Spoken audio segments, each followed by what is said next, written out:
welcome to another episode of the Digital Afterlife of Grief with me, Ginger Lou.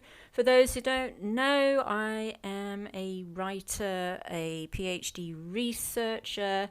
I'm a visual artist in photography and film. So my studies and my writing and my art relates to the portrait, to grief, and these new amazing things that are happening in artificial intelligence that question our who we are, our identity, and certainly about the afterlife and how we go forward, and how that's always been presented the past 150 years by photography. That's been slowly being taken over by artificial intelligence, and it's been quicker than expected, actually. So I will be talking about photography in the age of artificial intelligence, but also looking at companies like Storyfile, who are disrupting the death tech industry. Certainly recently, their innovations have been all over the news. That's nothing new, though. For the last 10 years, there's been plenty of death tech companies, but we haven't been ready for it. Society hasn't been ready for it. So even back 10 years ago, a lot of death tech companies had publicity and all excitement, but very few people, well, not enough people to keep going, took it up. Society wasn't ready. Society is ready for it now, and it's an exciting time to be in, and it certainly mirrors what happened 150 years ago or more with the advent of photography, and how exciting that was, and how that changed everything, identity, who we are, and how we deal with the family, and death and bereavement and grief and all that kind of stuff. And my studies are basically showing some comparisons with Victorians and what's happening now, because basically people are the same. We are the same. What's different is the technology. So human nature is the same. We love, we grieve, but the technology changes that. I'll also be looking at throughout my podcasts at how this effect, if it has an effect on how we grieve, does having an AI version of your dead mother or grandmother help or hinder the grieving process? Is it just a fad? I don't think photography, like a photograph of your dead relative on your mantelpiece will ever be replaced. That still photograph that captures a still moment in time. Because at the end of the day, are you going to be watching a video 24/7 of your dead relative? Having said that, we're in a different generation, a different world altogether. So maybe we will be on mobile phones. Maybe that's what we'll be doing on our smartphone, over the next 20 years, because that's the new generation. That's what they're used to. So lots of interesting, exciting things that different industries that cross over. So it's technology, it's science, psychology, all these different things, and the digital afterlife industry, and people who study death as well, which is all very cool, all very good stuff. Because at the end of the day, we're all going to die, folks. We are all going to die. So better enjoy yourself out there anyway. But before you die, please listen to this podcast, because I think you found it interesting. So the relationship between photography and familiar identity and mourning constructs a narrative that gives meaning to life experiences. Death is at the heart of photography. We cling to these images of the dead as evidence of them once being alive. In death, we are left behind in unsatisfied grief. We pore over the flat surface of the photographs of our dead loved ones, wanting more than the hopeless stillness of a photograph can ever give. Death and bereavement are driving new ways to communicate with the deceased to give us digital immortality. As artificial intelligence grows in popularity, consumers can animate still photographs, create visual living worlds, or maintain ongoing interactions with the dead via a chatbot application. Since the 1850s, new formats and technologies in portrait photography created a mass industry in identity making and social connections. From family albums to passport photos, the photograph and the narrative constructed around them have shaped memory and identity. For many of us, identity is tied to physical archives like photographs, letters, and related keepsakes that together with our online data form a picture of who we are. The onset of digital photography created a false revolution because it dealt with the exteriority of photography.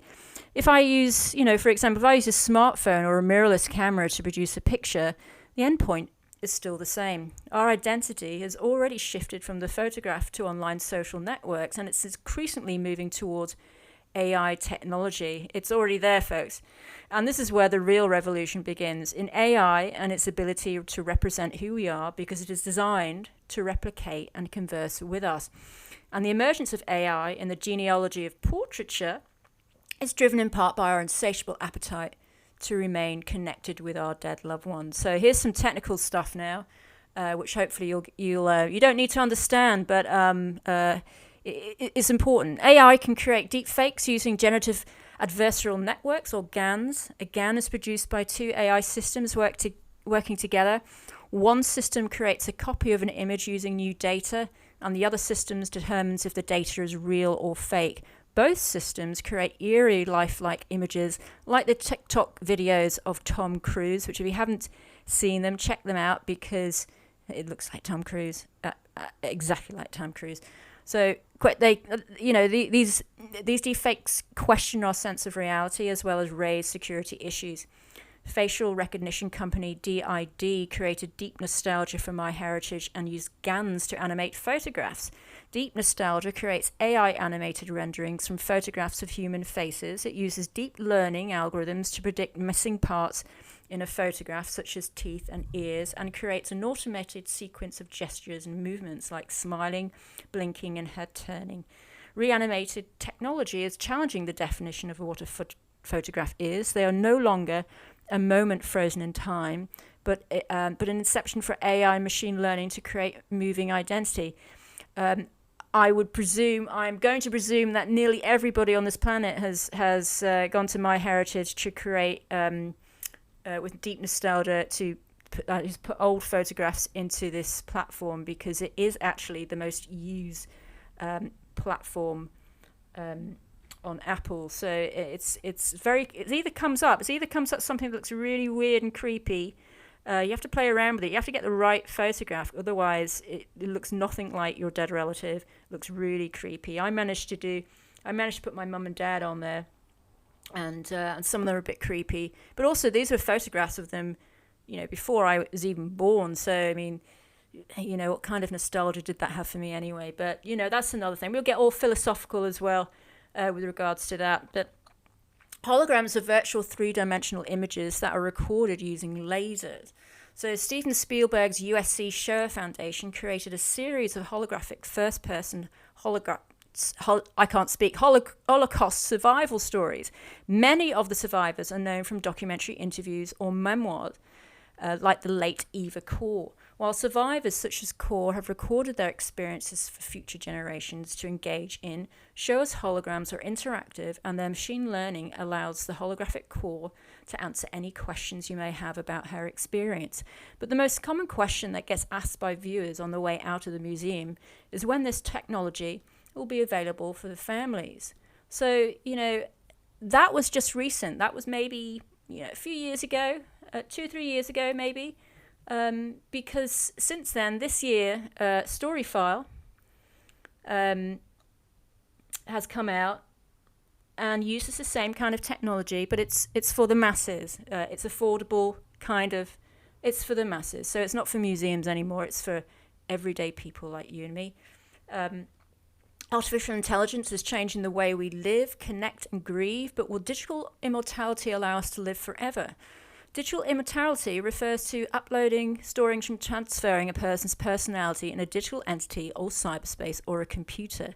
As the technology of digital immortality becomes more popular and available, people will find new ways of using AI generative digital personas. Researchers Maggie Savin-Baden and David Burden define digital immortality as an active or passive digital presence of a person after death, with two categories of digital immortality. One-way immortality is passive and a read-only presence like Facebook and bots. Two-way immortality is an interactive digital persona. Think of chatbots based on real people or interactive digital personas trained on real people. There's a great bot out there which you should try called Replica, as an interactive chatbot, and it's a bit like having a text conversation with a friend. It's supposed to be designed as a mentor or as comfort. So and also we're using the term digital immortality. Immortality the term has been changed. It's been replaced by researchers to digital afterlife, because immortality obviously means forever, and as we know from the last few decades, the technology is not immortal. In years to come, we may not be able to play the stuff that we're recording on now.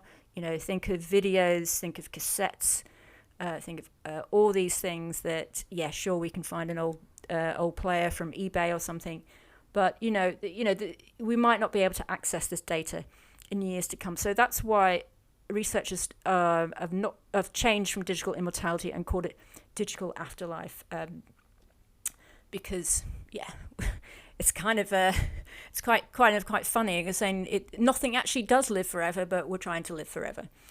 But on the other scale, so we've got replicas, kind of on your phone, it's your bot, and you can chat to it. And I've done this too. I've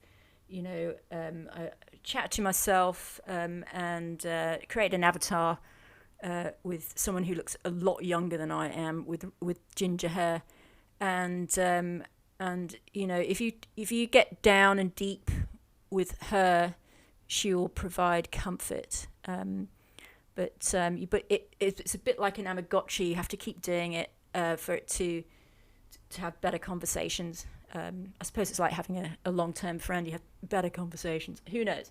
But on the other end of the scale is Storyfile, which uses pre-recorded videos of the soon-to-be departed answering questions posed to them by their loved ones, allowing real-time conversations.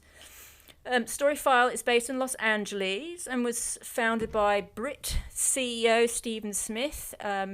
So if your technology sounds a little bit familiar, so I was going on about the Shoah Foundation, it's the same company who's responsible for those interactive holograms. They heard what people were saying. Is it available for the masses? And it is. So Smith's mother was Marina Smith, who passed away this June, and he attended her funeral in Nottingham in England. The 87-year-old Mrs. Smith, MBE, was a lifelong Holocaust campaigner, and her family wished that her message and education continued after her death. The holographic experience is produced by 20 synchronized cameras recording answers to 250 questions. Answers were Mrs. Smith's own words, recorded while she was alive. The data was then fed into Storyfile. There was about 75 answers to a bank of 250,000 potential questions, and each video answer is around 2 minutes. The AI system selects the appropriate clips to play in response to questions from people viewing the remembrance video. So the AI is in selecting those answers to the questions. If you're trying to ask them something obscure to see if they've got the answer to it, which I did, which I'll tell you about in a moment. The deceased in the video appears to listen and reply. The answers are in real time, and Mrs. Smith is seen pausing and listening to questions to give the illusion of a live conversation. Storyfile calls it a holographic conversational video experience. A VentureBeat article says it feels like a Zoom conversation with a living person. In an interview with Telegraph, Stephen Smith said Mum answered questions from grieving relatives after they had watched her cremation, the aspects of her life that were most important to her and to the people who loved her most, and it was very meaningful to them. Storyfile uses real responses to answer questions, unlike deepfake, which makes stuff up, and can pose ethical, moral, and criminal issues. Recent celebrity Storyfiles have used the late Ed Asner, and they reported in Axis that the mourners conversed with the holographic representation of Ed Asner, and his son said that nothing could prepare him for what he was going to witness when he saw it. Also, if you actually go to the Story File website, you'll see William Shatner. So William Shatner, you can watch, very much alive, obviously, but a very interesting life. Very interesting life. So you can watch Mr. Shatner's videos and ask him questions. And I made the mistake of asking him a loaded question about his belief in God and, what is the meaning of life. And he went on, boy, did he go, he went on for minutes and minutes. So I asked him about his age. I asked him about Star Trek and what was it like to go into space. He could talk and talk and talk, and it was wonderful because he's got a fascinating life and a legacy to live on in the future. So, you kind of wish that, if my mum and dad were alive, I'd certainly do it for them. If my aunt who recently died, certainly do it for her. But then I was thinking, well, why couldn't you just do a Zoom with your loved one? Because when you're watching these videos, there's a stranger can ask the same question than, a loved one. So the person in the videos does not know who's asking the question. So, there's no love between, so if you're having a Zoom conversation with your mum, then, she's got love in her eyes. She knows who you are. She has that special connection with you. So to me, it kind of reminded me of dementia, because my mother had dementia, and eventually she didn't really know who I was and thought I was perhaps one of the carers. But occasionally she did have some love in her eyes. But I think it was just more of a, because I was here, regular person looking after her, So there's things like that which perhaps will be dealt with in the future to make it more personal, more rather than this generic videos that anybody can ask and things like that. So, what I found quite interesting on the website is that they called it the passive photo album, which really connects with my studies because, is AI replacing the photograph? Of course, it's not replacing photography. They said photography 150 years ago was going to replace art. It didn't replace art, right? So, and social media and platforms like Instagram, didn't replace photography. It just evolves and keeps evolving, and it always will evolve.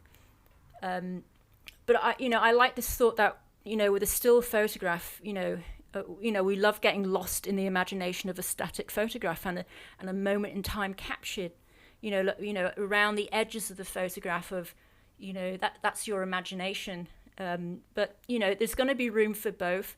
One isn't going to take over the other. One isn't going to make the other one redundant. There's going to be a little bit of a change. But when you think about it, this is what's exciting or scary at the same time is, photography has only been around for 150 years. Before then it was painting, it was drawing, it was sketching. So we've been used to having photography, representing us. This is our identity. It's on our passports. There's family photographs that we share about the family, and it's when we, the photograph itself is invisible, right? So if we show a picture of a photograph of our mother, we don't say this is a photograph of our mother. We say this is my mum, right? So it'd be interesting in the future, maybe 50 years in the future, maybe 25 years in the future, who knows, that will all change, and it will be AI, a hologram, and saying this is mum who just popped up in a hologram out of my cell phone, rather than this is a photograph of mum. But we'll see. So death is at the heart of photography.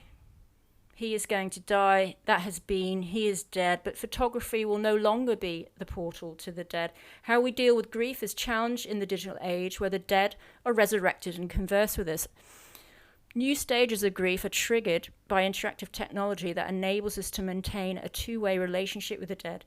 In grief therapy, letting go is replaced by the continuum bonds approach, where grief is present and infinite and is worked through with the constant presence or dialogue with the dead. AI technology allows us to maintain present and infinite dialogue with our dead. A photograph is an image or a representation of, or a copy of, a likeness of a human being.